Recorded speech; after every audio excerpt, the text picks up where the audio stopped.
मैं डरी सहमी सी बेड के कोने पर बैठी हुई थी। जैसे जैसे रात गहरी होती जा रही थी, मुझे लग रहा था जैसे किसी ने मेरा दिल मुट्ठी में जकड़ लिया हो। और तभी कमरे के दरवाजे पर आहट हुई थी। कमरे के दरवाजे पर जरा सी आहट से ही मेरा दिल कांप कर रह गया था। मैंने डर के मारे अपनी मुट्ठियां भींच ली थीं कि अब मेरे साथ आगे क्या होने वाला है। कमरे का दरवाजा खुला और वो इंसान लड़खड़ाते कदमों से कमरे में आया था। बड़ी जोर से उसने दरवाजा बंद किया था। जैसे जैसे उसके डगमगाते कदम मेरी तरफ बढ़ रहे थे, मुझे लग रहा था कि बस मेरी जान निकल जाएगी। वो नशे से चूर आंखों के साथ गिरने के से अंदाज में बेड पर बैठ गया था। मैं सहम कर बिल्कुल बेड के कोने से जा लगी थी। वो कहने लगा, इतना क्यों घबरा रही हो? मैं तुम्हारा पति हूँ, कोई गैर नहीं। तुम्हें बहुत रीति रिवाज कानून कायदे याद आते थे ना मुझे देखकर? तो देख लो, अब हर तरीके से मैं तुम्हारा पति हूँ, कानूनी भी और रीति रिवाज के अनुसार भी।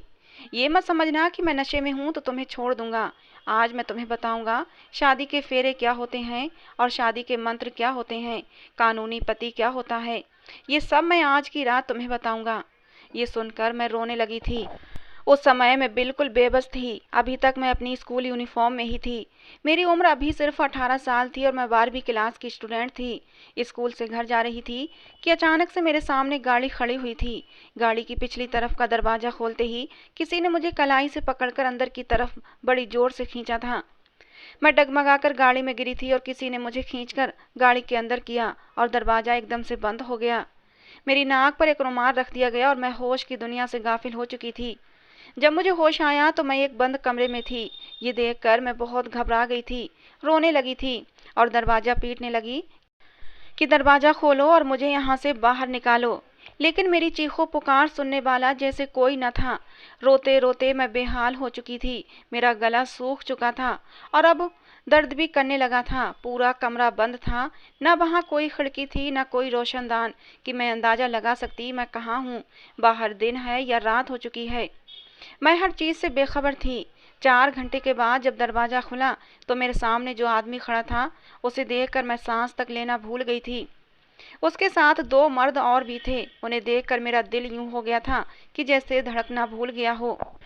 मुझे लगा कि शायद ये इंसान अपनी बेइज्जती का बदला लेने आया है, मेरी इज्जत को अब दागदार करेगा। लेकिन वो तो मुझे जिंदगी भर का दर्द देना चाहता था। वो कहने लगा, 10 मिनट बाद पंडित जी आएंगे। मैंने शादी के सारे इंतजाम कर लिए हैं। अगर तुम चाहती हो कि मैं तुम्हें तुम्हारे घर इज्जत के साथ भेज दूं, तो फिर पहले इन शादी के पेपरों पर साइन कर दो, बगैर किसी इनकार के। वरना तुम जानती हो कि मैं तुम्हारे साथ क्या कुछ नहीं कर सकता। ये कहने के बाद वो एक वकील को मेरे पास लेकर आया और कुछ पेपर मेरी तरफ बढ़ा दिए। वो वकील भी शायद उसका खरीदा हुआ था। वकील ने मेरी तरफ पेपर किए और मुझसे साइन ले लिए। मैं भी उस समय मजबूर थी। अगर मैं साइन ना करती तब भी वो अपनी मनमानी जरूर करता। इतना तो मैं अच्छे से जानती थी। वो उन दोनों मर्दों को बाहर ले गया। मैं रोने लगी। मुझे हर हाल में अपने घर वापस जाना था। मैंने सोचा कि शायद वो मुझसे शादी करेगा और मुझे वापस घर भेज देगा और फिर दुनिया के सामने मुझे अपनाने की बात करेगा। अगर मैं उसकी किसी बात से इनकार करती तो वो भी अंजाम मेरे लिए कुछ अच्छा न होता। इसीलिए मैंने सोच लिया था कि मैं उसकी किसी बात से इनकार नहीं करूंगी। वो मुझसे शादी करना चाहता है, कानूनी तरीके से भी और हमारे अपने रीति रिवाज के अनुसार भी। तो मैंने चुपचाप पेपरों पर साइन कर दिए थे और मैंने सोच लिया था कि मैं उसके साथ शादी के साथ फेरे भी लूंगी। मेरे दिमाग में यही चल रहा था कि अगर उस दरिंदे इंसान से बचना है तो वो जैसा भी कहता है वैसा मैं करती जाऊं। क्योंकि मैंने सोचा था कि जब शादी करने के बाद वो मुझे मेरे घर भेज देगा तो मैं अदालत के जरिए उससे तलाक ले लूंगी। लेकिन इस जैसे शैतान इंसान के साथ कभी जिंदगी नहीं गुजारूंगी। लेकिन ये मेरी बहुत बड़ी भूल थी।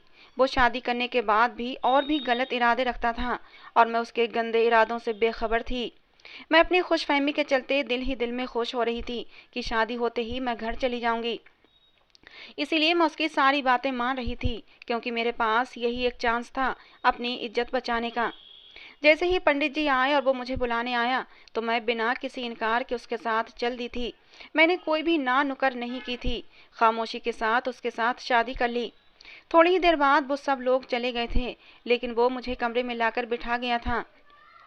मुझे लगा अभी थोड़ी देर बाद वो आएगा तो मैं उससे कहूँगी कि मुझे घर छोड़ दे, दुनिया के सामने मुझे इज्जत के साथ अपनाने आना। मैं कुछ नहीं कहूँगी और चुपचाप तुम्हारे साथ चली आऊँगी। लेकिन वो इंसान तो जैसे शादी करने के बाद भूल ही गया था। जैसे जैसे समय गुजर रहा था, मेरा दिल रुकता जा रहा था। मैं उठकर खड़ी हुई, कमरे का दरवाज़ा खटखटाने लगी कि जो तुम चाहते थे मैंने कर तो दिया है। भगवान के लिए दरवाज़ा खोलो, मुझे मेरे घर भेज दो। तुमने मुझसे शादी कर तो ली है, लेकिन विदाई इज्जत और दुनिया वालों के सामने होगी तो मेरी इज्जत रह जाएगी और मेरे सर बदनामी का दाग मत लगाओ। लेकिन बाहर बिल्कुल खामोशी थी। काफ़ी देर तक मैं दरवाज़ा पीटती रही, रोती रही, विनती करती रही, लेकिन बाहर खामोशी का राज था, कोई भी नहीं बोला। थक हार कर मैं दोबारा वहीं बेड पर बैठ गई। सुबह की भूखी प्यासी थी। अब मुझे लग रहा था जैसे मेरा शरीर बेजान सा होने लगा था। पानी का एक घूंट तक मैंने नहीं पिया था। जितना समय गुजर चुका था, मैं ये तो जानती थी कि रात गहरी हो चुकी है। मैं डरी सहमी सी आने वाले समय का इंतजार कर रही थी और तभी दरवाजे पर आहट सुनी थी। जब वो इंसान कमरे में आया तो मैं डर से सिमट गई थी। वो मुझे मेरी वो बात याद दिलाने लगा जिसके बदले के तौर पर उसने मुझसे शादी की थी। मेरा नाम विशाखा है, मैं एक छोटे से गांव की रहने वाली हूँ। मेरा बाप गलत लत का शिकार था। वो नशा करके आता और मेरी माँ को मारता पीटता था। मैं अपने माँ बाप की इकलौती औलाद थी और बहुत खूबसूरत भी थी। मेरी माँ मुझे मेरे बाप के पास भी नहीं जाने देती। जब वो नशे से घर आता, मेरी माँ कहती, तेरा बाप अच्छा इंसान नहीं है, उससे दूर रहना, क्योंकि नशेड़ियों का कोई भरोसा नहीं होता, इन्हें तो रिश्तों का भी लिहाज नहीं रहता। मैं भी अपनी माँ की बात मानती थी और अपने बाप के सामने बहुत कम जाती थी। हाँ, मेरी माँ मुझसे बहुत मोहब्बत करती थी और मैं भी अपनी माँ पर अपनी जान छिड़कती थी। हम दोनों माँ बेटी जैसे तैसे करके अपना गुजारा कर रहे थे। घर के खर्चे से जोड़ तोड़ करके मेरी माँ ने मेरा एडमिशन भी करा दिया था, क्योंकि मुझे पढ़ने का बहुत शौक था। हालांकि मेरे बाप ने मना किया था कि क्या ज़रूरत है पढ़ने की, लेकिन मेरी जिद को देखते हुए मेरी माँ नहीं मानी और मुझे एक छोटे से स्कूल में एडमिशन करा दिया था। एक बार मेरे बाप की नशा करने से तबीयत बहुत ज़्यादा ख़राब हो गई थी और वहीं सड़क पर बेहोश हो गए। तो यही लड़का विपुल दो लड़कों के साथ मेरे बाप को घर तक लेकर आया था और वो एक मनहूस पल था कि दरवाज़ा मैंने ही खोला था। ये तीनों भी नशे में थे, लेकिन मेरे पापा नशे से बेहोश हो चुके थे। यूं अजनबियों के साथ मैंने जब अपने पापा को उनके कंधे पर हाथ डाले, चेहरा और गर्दन गिरे हुए देखा तो मैं परेशान होकर पापा पापा चिल्लाने लगी। मेरी माँ मेरी चीख सुनकर बाहर आ गई थी। अजनबी और नशे में धोते लोगों को देखकर मेरी माँ मुझे घूर कर देखने लगी और मुझे डांटते हुए कहा, तुम अंदर जाओ, तुम्हारे बाप का तो यही हाल होना था। इतना परेशान होने की तुम्हें कोई ज़रूरत नहीं है। जितना वो नशा करता है, एक दिन देखना किसी गाड़ी के नीचे आकर मर जाएगा। मैं कमरे में चली गई, लेकिन मैं नहीं जानती थी ये पल मेरे लिए किस मुसीबत का कारण बनने वाला था। और आज मैं आंसू बहाते हुए उसी पल को कोस रही थी जब मैंने दरवाज़ा खोला था। उस तो लड़के ने तो मेरी ज़िंदगी नर्क बनाकर रख दी थी। मैं जब भी स्कूल जाती तो मुझे लगता जैसे कोई मेरा पीछा कर रहा है। 2-4 दिन तक तो मुझे यही महसूस होता रहा कि कोई मेरा पीछा करता है। लेकिन एक बार मैंने पलट कर देख ही लिया, वही लड़का जो उस दिन मेरे पापा को लेकर आया था, कुछ कदमों की दूरी पर मेरे पीछे आ रहा था। 23-24 साल का नौजवान लड़का, सिगरेट मुंह में दबाए हुए, गहरी सांवली रंगत का था और आवारा टाइप का था। मैंने बहुत ही नापसंदीदा नज़रों से उसे देखा और उसे गुस्से से घूरा भी, ताकि वो समझ जाए कि मुझे उसका पीछा करना बिल्कुल भी पसंद नहीं है। लेकिन वो अपने पीले से दांत निकालकर हंसने लगा। काफ़ी दिन तक तो मैं उसे नज़रअंदाज करती रही, लेकिन एक बार तो उसने मेरे साथ वो किया कि मैं सोच भी नहीं सकती थी। मैं स्कूल से बाहर आई तो वो सामने खड़ा था। मैंने उसे नज़रअंदाज किया और घर की तरफ बढ़ गई। मेरा स्कूल घर से बहुत दूर नहीं था, लेकिन 15 मिनट की दूरी पर था। वो लड़का जल्दी से मेरे पास आया और कहने लगा, मुझे तुमसे कुछ बात करनी है। मैंने कहा, ये कौन सा तरीका है? बीच सड़क पर तुम मेरा रास्ता रोक कर कह रहे हो कि मुझे तुमसे बात करनी है। कौन हो तुम? और मैं तुम्हें नहीं जानती और ना ही तुमसे मुझे कोई बात करनी है। मैंने अपने शब्दों को काफ़ी तेज और सख्त कर रखा था। वो कहने लगा, तुम्हारा बाप मुझे बहुत अच्छी तरह से जानता है। मैं अपने घर वालों को तुम्हारे घर तुम्हारे रिश्ते के लिए भेजूंगा। तुम मुझे अच्छी लगती हो। ये सुनना था कि मैं गुस्से के मारे लाल हो गई थी। मैंने कहा, ऐसी हरकत करने की कोई ज़रूरत नहीं है, क्योंकि तुम मुझे बिल्कुल भी पसंद नहीं हो और आगे से मेरा पीछा भी मत करना। ये कहकर मैं आगे बढ़ गई। मैं समझी कि बात यहीं ख़त्म हो गई होगी, लेकिन वो लड़का 2 दिन बाद ही अपनी माँ के साथ हमारे घर आ गया। मेरे पापा उस समय घर पर ही थे। मेरे पापा उसे जानते भी थे, इसलिए उसे घर आने से रोका नहीं। वो अंदर आ गया और बहुत ही धड़ल्ले से अंदर पड़ी कुर्सी पर बैठ भी गया। उसकी माँ भी बड़ी अजीब सी थी, मुंह में पान डाले हमारा पूरा घर घूर घूर कर देख रही थी। उसे जरा भी इस बात का एहसास न था कि उसने अपने बेटे को कितनी घटिया परवरिश दी है, और वो अपने इस घटिया से बेटे का रिश्ता मेरे लिए लेकर आ गई थी। उसे चाहिए था कि वो अपने बेटे को समझाती, क्योंकि उसका बेटा नशेड़ी था, और नशेड़ी आदमी औरत को तकलीफ और तंगी देने के बजाय दे ही क्या सकता है। नशेड़ी आदमी को नशा ना मिले तो वो अपनी पत्नी को बेच भी डालेगा। उस औरत ने मेरे बाप से इधर उधर की बातों के बीच मेरा रिश्ता मांग लिया। मुझे लगा था कि मेरा बाप उन्हें धक्के देकर बाहर निकाल देगा, लेकिन मुझे हैरत उस समय हुई जब पापा ने कहा कि तुम कमाते करते तो कुछ नहीं हो, मैं कैसे तुम्हें अपनी बेटी का हाथ दे दूं। तो उसने अपनी जेब से 2 लाख रुपये निकाल के पापा के सामने रख दिए। उसकी माँ कहने लगी कि हमारी दुकानें भी हैं और घर भी है, जिसका हमें अच्छा खासा किराया आ जाता है। आपकी बेटी हमारे घर सुखी रहेगी। ये कहकर उसने अपने मुंह में दबाए पान को जाहिलाना तरीके से जमीन पर पीक मारी थी। मेरी माँ ने कहा, अपने 2 लाख रुपये उठाओ और यहाँ से चलते फिरते नजर आओ। मुझे ये रिश्ता बिल्कुल भी मंजूर नहीं है।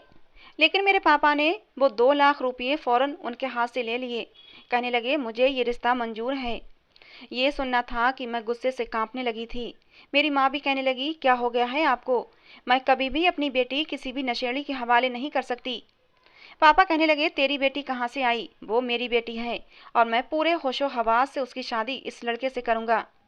ये सुनने की देर थी कि मैं फौरन कमरे से बाहर निकल आई और मैंने गुस्से से चीखते हुए पापा से कहा कि मुझे ये रिश्ता बिल्कुल भी मंजूर नहीं है। मेरे मुंह से इनकार सुनना था कि उस लड़के की माँ अपने बेटे को घूरने लगी। कहने लगी, कमबख्त, तू तो कहता था लड़की से तेरी मोहब्बत का चक्कर है और ये तो इनकार कर रही है। ये सुनना था कि मैं और भी गुस्से से लाल पीली हुई थी। मैंने कहा, मैं इस जाहिल गवार को बिल्कुल भी पसंद नहीं करती। बेहतर है कि आप लोग यहाँ से निकल जाएं। लेकिन वो लड़का गुस्से से खड़ा हुआ, अपनी माँ को कहने लगा, माँ, अपने हाथ में पहनी अंगूठी तो मुझे दें। मैं इसे अभी बताता हूँ कि मैं क्या कर सकता हूँ। इसकी हिम्मत कैसे हुई मेरे लिए इनकार करने की? आखिर मुझ में ऐसी कौन सी कमी है? मैं इसके इनकार को नहीं मानता। ये सुनना था कि मेरी माँ भी गुस्से से कहने लगी, तुम जबरदस्ती क्यों ये सब कर रहे हो, जब हमारा दिल नहीं मान रहा। लेकिन मेरे पापा मेरी माँ से लड़ने लगे। कहने लगे, विशाखा मेरी बेटी है, मैं चाहे इसे कुएं में फेंक दूं, तुम कौन होती हो मना करने वाली? फिर वो उस लड़के से कहने लगे कि पहनाओ मेरी बेटी को अंगूठी, मैं भी देखता हूँ कि तुम्हें कौन रोकता है। पापा ने मेरी माँ का हाथ जोर से पकड़ा और उन्हें कमरे में ले जाकर बंद कर दिया। मैंने कहा, पापा, मुझे नहीं करनी इस लड़के से शादी। आप क्यों मेरे साथ जबरदस्ती कर रहे हैं? लेकिन मेरे पापा ने मेरी एक न सुनी और उस औरत ने अपने हाथ से एक पुरानी सी सोने की अंगूठी निकालकर अपने बेटे के हाथ पर रख दी। वो बहुत ही ढीठ अंदाज में मुस्कुराता हुआ मेरी तरफ बढ़ा था। मैं कुछ कदम पीछे हटी थी। मैंने कहा, देखो, मेरे पास मत आना। खबरदार, जो तुमने मेरा हाथ पकड़ने की कोशिश भी की तो। लेकिन उसने बड़ी बेदर्दी से मेरा हाथ पकड़कर खींचा था और अंगूठी जबरदस्ती मेरी उंगली में पहना दी। कहने लगा, लो, आज के बाद तुम मेरी अमानत हो। अब तुम्हारी शादी होगी तो सिर्फ और सिर्फ मुझसे, समझी? ऐसा कहकर उसने अपनी माँ की तरफ देखा। उसकी माँ ने अपने पास मौजूद पर्स से 5,000 रुपये निकाल कर मेरे हाथ पर रख दिए और कहने लगी कि बस, हम बात पक्की कर चुके हैं, अगले हफ्ते आएंगे और हम अपनी बहू को अपने घर ले जाएंगे। मेरे पापा तो उन 2 लाख को बार बार गिन रहे थे और खुश हो रहे थे। मैं जानती थी मेरा बाप बड़ा ही लालची है और पैसों की खातिर कुछ भी कर सकता है। मेरी माँ दरवाज़ा खटखटा रही थी। मैंने आगे बढ़कर दरवाज़ा खोल दिया। मेरी माँ तो सर पीट कर रह गई थी। वो मेरे बाप को धक्का देकर बोली, तुम कैसे बाप हो? लोग अपनी बेटियों के लिए अच्छे नसीबों की प्रार्थनाएं करते हैं, उनके लिए अच्छे रिश्ते ढूंढते हैं, और तुमने अपनी इकलौती बेटी की मंगनी एक नशीले से कर दी। मगर मेरे बाप ने उन लोगों के सामने ही मेरी माँ के मुंह पर थप्पड़ मार दिया और कहने लगा, ये मेरी बेटी है, मैं जो मर्जी करूं, तुम कौन होती हो मुझे सलाह मशवरा देने वाली? अब अगर तूने अपने मुंह से एक शब्द भी निकाला तो मैं तुझे अभी के अभी धक्के मार कर घर से निकाल दूंगा। इतना सुनना था कि मेरी माँ खामोश हो चुकी थी। वो लड़का बड़ी बेशर्म नज़रों से मुझे देखने के बाद अपनी माँ के साथ वहाँ से चला गया था, जबकि मैं अपने हाथ में मौजूद वो अंगूठी देखती रह गई थी। कितनी देर तक तो मुझे कुछ समझ ही नहीं आ रहा था, और जब थोड़ी देर बाद मुझे होश आया तो गुस्सा अंगूठी पर ही निकाल दिया। अंगूठी को अपनी उंगली से निकाल कर मैंने बाहर फेंक दिया। मेरे लिए वो अंगूठी नहीं बल्कि जंजीर थी। नफरत सी महसूस हुई थी मुझे। मैंने अंगूठी उतार कर वहीं फेंक दी और कहने लगी, मैं उस लड़के के साथ शादी नहीं करने वाली। जब मेरे बाप ने ये देखा तो गुस्से से आग बबूला हो गया। मैं जैसे ही कमरे में जाने लगी उसने मुझे मेरी चोटी से पकड़ लिया और दीवार से पटक कर कहने लगा, तेरी इतनी हिम्मत जो तू मेरी बात पर इनकार करे। वो अंगूठी उठा और वापस अपने हाथ में पहन, वरना तेरा वो हाल करूंगा कि तू देखती रह जाएगी। बाप की मार खाकर मजबूरन मुझे वो अंगूठी दोबारा अपनी उंगली में पहननी पड़ी। सारी रात मेरी रोते हुए गुजरी थी। मैं उस इंसान का सोच रही थी और मुझे उससे घिन आ रही थी। भला मैं उस इंसान के साथ पूरी जिंदगी कैसे गुजार सकती थी। मंगनी के बाद आए रोज वो मुंह उठाकर घर में घुसा चला आता। कभी जबरदस्ती मुझे मोटरसाइकिल पर बैठने को कहता और कभी स्कूल से लेने चला आता। मेरी सहेलियां मुझे देखकर मेरा मजाक बनाया करती थीं, तो मैं शर्मिंदा सी रह जाती। माँ से शिकायत करती तो वो भी क्या कर सकती थीं, वो भी मजबूर थीं। जैसे ही मैं स्कूल से आती वो घर चला आता और मेरा बाप भी उसे बिल्कुल मना नहीं करता था, बल्कि उल्टा कहता कि तुम मेरे इकलौते दामाद हो। उसकी खूब सेवा करता। मेरा बाप और वो मिलकर कई कई घंटे तक ताश खेलते रहते और फिर शराब का दौर चला करता। जब भी घर में आता तो अजीब सी फरमाइश कर दिया करता। कहने लगता मेरे लिए चाय बनाकर लाओ, तो कभी कहता मेरे लिए अपने हाथों से हलवा बनाकर लाओ। वो मेरे सामने बैठकर मेरी तारीफें करता और मेरा बाप सुनकर खुश होता रहता। मुझे तो अपने बाप से भी नफरत महसूस होने लगी थी, जिसके अंदर गैरत नाम की चीज मौजूद न थी। वो बहाने बहाने से मेरा हाथ पकड़ने की कोशिश करता, तो कभी मेरे गले में पड़ा दुपट्टा खींचकर उतार देता। मैं अगर मना करती तो वो कहता तुम मेरी पत्नी बनने वाली हो, मैं जो चाहे कर सकता हूँ। मैं गुस्से से कहती कि ये गलत है, अभी मैं तुम्हारी पत्नी नहीं बनी हूँ। शादी से पहले मेरे साथ इस तरीके की हरकतें मुझे बिल्कुल भी पसंद नहीं हैं। जब तक शादी नहीं हो जाती तो मेरे लिए गैर हो और अपनी हद में रहा करो। लेकिन उस ढीठ इंसान पर कोई भी असर नहीं होता था। एक दिन तो उसने हद ही कर दी। घर पर कोई नहीं था और वो घर आ धमका और मेरे अकेलेपन का फायदा उठाते हुए मेरी कमर में हाथ डालकर मुझे अपने करीब खींच लिया और मुझे चूमने की कोशिश करने लगा। मैंने उसे खुद से धक्का देकर दूर करने की कोशिश की, लेकिन उसकी वही रोज की बात कि तुम मेरी पत्नी बनने वाली हो, मैं कुछ भी कर सकता हूँ। लेकिन मैंने उसे अपने आप से दूर किया और गुस्से से कहा मैं अभी तुम्हारी पत्नी नहीं बनी हूँ, इसलिए शादी से पहले मुझे टच भी मत करना, वरना मुझसे बुरा कोई नहीं होगा। तभी मेरी माँ आ गई थी और वो चला गया था। एक दिन एक ऐसी खबर सुनी जिसे सुनकर मेरी समझ में नहीं आ रहा था कि मैं खुश हूँ या फिर रोऊं। उस दिन मेरे पापा घर नहीं आए थे। सारी रात बीत चुकी थी। मेरी माँ भी परेशान थी कि पड़ा होगा किसी गली नुक्कड़ पर शराब पीकर। जैसे ही सुबह हुई तो मेरा जबरदस्ती का मंगेतर विपुल मेरे पापा को घर लेकर आया था। मेरे पापा की मौत हो चुकी थी।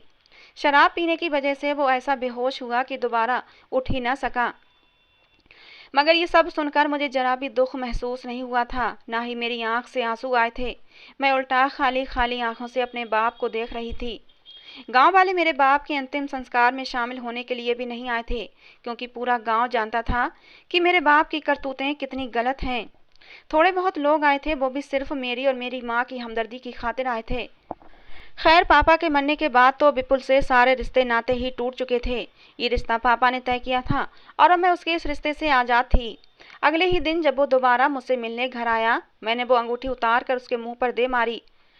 रिश्ता तोड़ने पर वो गुस्से में आ गया और जबरदस्ती करने लगा, तो मैंने एक जन्नाटेदार थप्पड़ भी उसे मार दिया और धक्का देते हुए घर से बाहर निकाल दिया और कहा कि दोबारा यहाँ आने की कोशिश मत करना। मेरा बाप अब इस दुनिया में नहीं रहा, उसके साथ साथ तुम्हारे साथ भी मेरा रिश्ता खत्म हो चुका है। थप्पड़ खाकर वो जैसे पत्थर का हो चुका था, मगर मैंने पूरे गांव के सामने उसकी इतनी बेइज्जती की, मुझे लगा कि वो दोबारा यहाँ कदम भी नहीं रखेगा। कुछ दिन बिल्कुल खामोशी रही थी। वो लड़का दोबारा यहाँ नहीं आया था। मैं समझी थी कि शायद इतना अपमानित होने के बाद वो डर चुका होगा और अब दोबारा यहाँ नहीं आएगा, मगर अगले ही दिन वो मुझे स्कूल से उठाकर अपने घर ला चुका था। मैं कमरे में बैठी थी, क्योंकि शादी कर लेने के बावजूद उसने अभी तक वापस मुझे घर नहीं भेजा था। तभी दरवाज़ा खुला। नशे में चूर वो सामने बेड पर आकर बैठ गया था। कहने लगा डर क्यों रही हो, मैं तुम्हारा पति हूँ। वकील और गवाहों के सामने तुम्हें अपनी पत्नी बनाया है। अग्नि के भी 7 फेरे लिए हैं। उसकी बात सुनकर मैं कांप चुकी थी। मैं कहने लगी मुझे वापस घर छोड़ आओ, मैं तुमसे ही शादी करूंगी, मगर इज्जत से विदा होकर इस घर में वापस आऊंगी। मेरी बात सुनकर उसने एक जोरदार का कहकहा लगाया था। फिर वो मेरे बहुत ही करीब आ गया और मेरी तरफ देखकर बोला जब तक मैं अपना हक वसूल नहीं लेता तो मैं यहाँ से जाने नहीं दूंगा। तुम्हें क्या लगता है अब जब तुम मेरी पत्नी हो तुम्हें ऐसे ही जाने दूंगा? मैं तो तुम्हारे लिए कब से तड़प रहा था, और आज जब ये हक मुझे मिला है और तुम मेरे इतने करीब हो, मेरी पत्नी हो, तो मैं तुम्हें ऐसे ही जाने दूंगा। इतना कहकर वो मेरे इतने करीब आ गया कि उसके मुंह की गंदी बदबू मेरे नाक में घुस गई। मुझे उबकाई सी आने लगी। मैंने अपना सांस रोक लिया और फिर उसके बाद उसने मेरे साथ जो किया मैं सोच भी नहीं सकती थी। सारी रात वो मुझे दरिंदगी का निशाना बनाता रहा।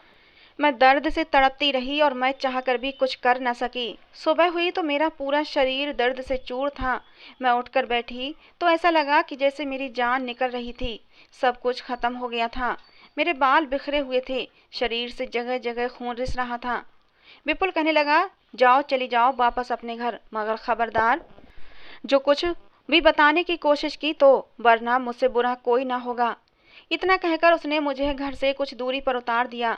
मैं अपनी उसी लुटी पिटी हालत में घर में दाखिल हुई थी। मेरी माँ बहुत परेशान थीं। मोहल्ले की कुछ औरतें मेरे घर में बैठी हुई थीं।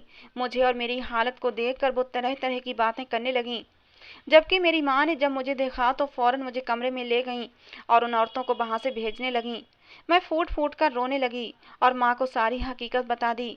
मेरी माँ तो अपना दिल थाम कर रह गई थीं, मगर अब इसका कोई हल नहीं था, क्योंकि वो मेरा पति बन चुका था और मेरे साथ रिश्ता भी बना चुका था। मेरी माँ कहने लगी कि अब भलाई इसी में है कि तुम्हें उसी के साथ विदा कर दिया जाए। वैसे भी वो तुमसे मोहब्बत के दावे करता है, क्या पता तुम उसके साथ रहने लगो तो वो सुधर जाए। मोहब्बत में बड़ी ताकत होती है।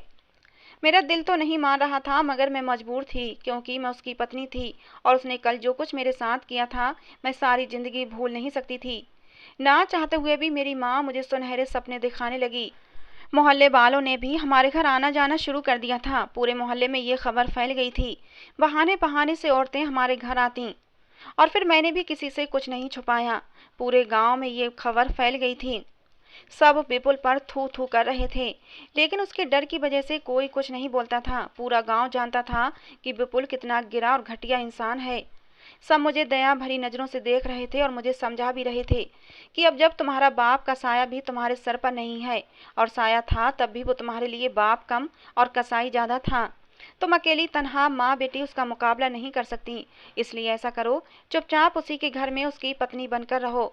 अगर भगवान ने चाहा तो विपुल सुधर सकता है, लेकिन मुझे पता था कि वो सुधरने वाला इंसान नहीं है। मेरी माँ भी मुझे समझाने लगी कि अब हमारे सर पर किसी का भी हाथ नहीं है, हमें किसी का सहारा नहीं है। तुम्हारा बाप तो मर ही चुका है, जबकि विपुल अच्छा खाता कमाता है, तुम्हें खुश रखेगा। इतना कहने के बाद मेरी माँ ने अपने आंसू पोंछ लिए। कुछ ही दिन बाद विपुल वापस आया और कहने लगा, आज से मैं यहीं रहूंगा। मेरी माँ भी कहने लगी, ठीक है, इस बहाने घर में एक मर्द भी मौजूद रहेगा। उसका रवैया शादी के बाद भी बदल न सका। वो मेरे साथ यूं ही बदसलूकी क्या करता था। मैं उसकी पत्नी थी, मगर इसके बावजूद वो मुझे इतनी तकलीफ देता था कि मैं दर्द और तकलीफ को सहते सहते पीली पड़ गई थी। जैसे जैसे रात के अंधेरे बढ़ने लगते थे, मेरा दिल अंदर से सूखे पत्ते की तरह कांपने लगता था। शादी के जो नए नए दिन होते हैं, उसमें लड़की गुलाब की तरह महकने लगती है, क्योंकि उसका पति उसे फूलों की तरह रखता है। लेकिन मेरी किस्मत में शादी के ये नए दिनों की बहारें नहीं थीं। वो मेरे ऊपर हर रात को जुल्म करता, मुझे इतनी तकलीफ और दर्द देता कि मैं तड़प उठती थी। मैं अपनी माँ को बताती तो मुझे सब्र करने को कहती। मेरी हालत बहुत ख़राब हो चुकी थी। विपुल बेरोजगार था, उसके पास कोई नौकरी न थी। हाँ, उसका खुद का मकान और कुछ दुकानें थीं जिनका किराया आ जाता था। वो पूरा दिन कोई काम नहीं करता था, सारा सारा दिन घर पर पड़ा रहता। और फिर मुझे एक दिन ये खबर भी मिल गई कि मैं प्रेग्नेंट हूँ। मैंने सोचा कि शायद अपनी औलाद का सुनकर विपुल का गलत व्यवहार बदल जाएगा, मगर ऐसा कुछ भी नहीं हुआ। मेरी हालत दिन ब दिन खराब होती जा रही थी। आने वाले बच्चे की खबर सुनकर भी विपुल के व्यवहार में कुछ कमी नहीं आई थी। वो रातों को मुझे वैसे ही तकलीफ देता था। डॉक्टर ने मुझसे कहा कि तुम अपने पति से दूर रहो, वरना तुम्हारे बच्चे की जान को खतरा हो सकता है। मैंने जब ये बात विपुल को बताई तो वो गुस्सा हो गया और कहने लगा, ये बताने वाली डॉक्टर कौन होती है? अगर मैं अपनी शारीरिक ज़रूरतें तुमसे पूरी नहीं करूँगा तो फिर किससे करूँगा? और क्या जो औरतें उम्मीद से होती हैं वो अपने पति की ज़रूरतें पूरी नहीं करती? मैंने कहा, लेकिन डॉक्टर ने कहा है कि बच्चा बहुत कमज़ोर है, और तुम मुझे जिस तरह दर्द देते हो, बच्चे की जान को खतरा हो सकता है। मेरा इतना सुनना था कि उसने एक गंदा सा कहकहा लगाया और कहने लगा, ठीक है, मैं एक मर्द हूँ और मेरी भी कुछ शारीरिक ज़रूरतें हैं जिन्हें मैं ज़रूर पूरा करूँगा। अगर तुमसे नहीं तो फिर तुम्हारी माँ मेरी ज़रूरत को पूरा करेगी। मेरा ये सुनना था कि मेरे पैरों के नीचे से ज़मीन निकल चुकी थी। मैं उससे कहने लगी, तुम ऐसा कैसे कर सकते हो? वो तुम्हारी माँ की जगह है, तुम्हारी सास है। मगर अगले पल उसने जो किया उसके बारे में मैं सोच भी नहीं सकती थी। वो उठा और मेरी माँ के पास चला गया और मेरी माँ को ज़बरदस्ती घसीट कर अपने कमरे में लेकर जाने लगा और बोला कि अब मैं तुम्हें बताऊंगा कि मैं आगे क्या कर सकता हूँ। वो मेरी माँ को कमरे में लेकर जा रहा था और मैं ये मंजर देख ना सकी। मैं उसको खबरदार करने लगी। तभी मेरी नज़र आंगन में पड़ी हुई कुल्हाड़ी पर पड़ गई। मैंने उस कुल्हाड़ी को उठाया और कहने लगी, छोड़ दो मेरी माँ को। अगर तुमने मेरी माँ के साथ कुछ भी गलत किया तो मैं तुम्हें जिंदा नहीं छोड़ूंगी।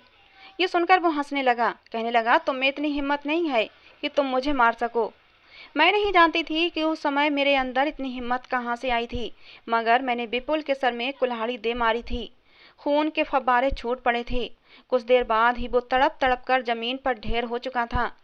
शोर की आवाज़ सुनकर मोहल्ले वाले भी आ चुके थे, मगर जब उन्होंने विपुल को देखा तो कहने लगे, इसका यही अंजाम होना चाहिए था, ये इसी काबिल था। उसके बाद पूरे मोहल्ले ने मिलकर खुफिया तरीके से उसका अंतिम संस्कार कर दिया। किसी को कानो कान खबर भी न होने दी। मैं और मेरी माँ गांव छोड़कर शहर चले आए। यहाँ आकर मैं पढ़ाई के साथ साथ नौकरी भी करने लगी थी और मेरी माँ कपड़े सिलाई करके गुजारा करने लगी। कुछ महीने के बाद मैंने एक मरी हुई बच्ची को जन्म दिया था। बेटी के मर जाने का मुझे दुख था, मगर ये सोचकर तसल्ली हो गई थी कि शायद इसी में इसकी भलाई थी। शहर आए हुए हमें 2 साल हो चुके हैं। मैं एक छोटी मोटी सी नौकरी करके अपना और अपनी माँ का पेट पाल रही थी कि तभी मेरे लिए एक रिश्ता आया। ये रिश्ता मेरी माँ की एक जानने वाली ने कराया था। लड़के की पहली पत्नी मर चुकी थी। बच्चे को जन्म देते ही उसकी पत्नी मर गई थी। छोटी सी नवजात बच्ची थी जिसे पालने के लिए माँ की ज़रूरत थी और इसीलिए वो शादी करना चाहता था। मेरी माँ ने जब ये रिश्ता मेरे सामने रखा और कहा, लड़का अच्छा पढ़ा लिखा है, तुम्हें खुश रखेगा, तो मैंने भी इस रिश्ते के लिए हाँ कर दी थी। जिंदगी में कोई खुशी या उमंग तो बची नहीं थी।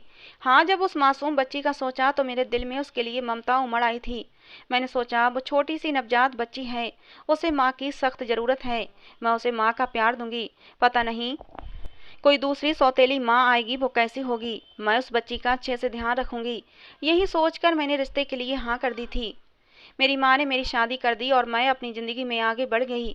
मेरा पति बहुत ही अच्छा है। मैं उसकी बच्ची का एक सगी माँ की तरह ध्यान रखती हूँ। ये देखकर मेरे पति के दिल में मेरे लिए और भी इज्जत बढ़ गई है। मैं अपने परिवार में बहुत खुश हूँ, लेकिन अब भी जब गुजरा हुआ समय याद आता है तो मेरी आत्मा कांप जाती है। तो दोस्तों, ये थी आज की हमारी कहानी। आपको कैसी लगी ज़रूर बताना। पसंद आई हो तो प्लीज़ लाइक करना। रोज़ एक नई कहानी सुनने के लिए हमारे चैनल को भी सब्सक्राइब करना। कहानी को अंत तक सुनने के लिए आप लोगों का बहुत बहुत धन्यवाद दोस्तों। मिलते हैं अगली किसी नई कहानी के साथ।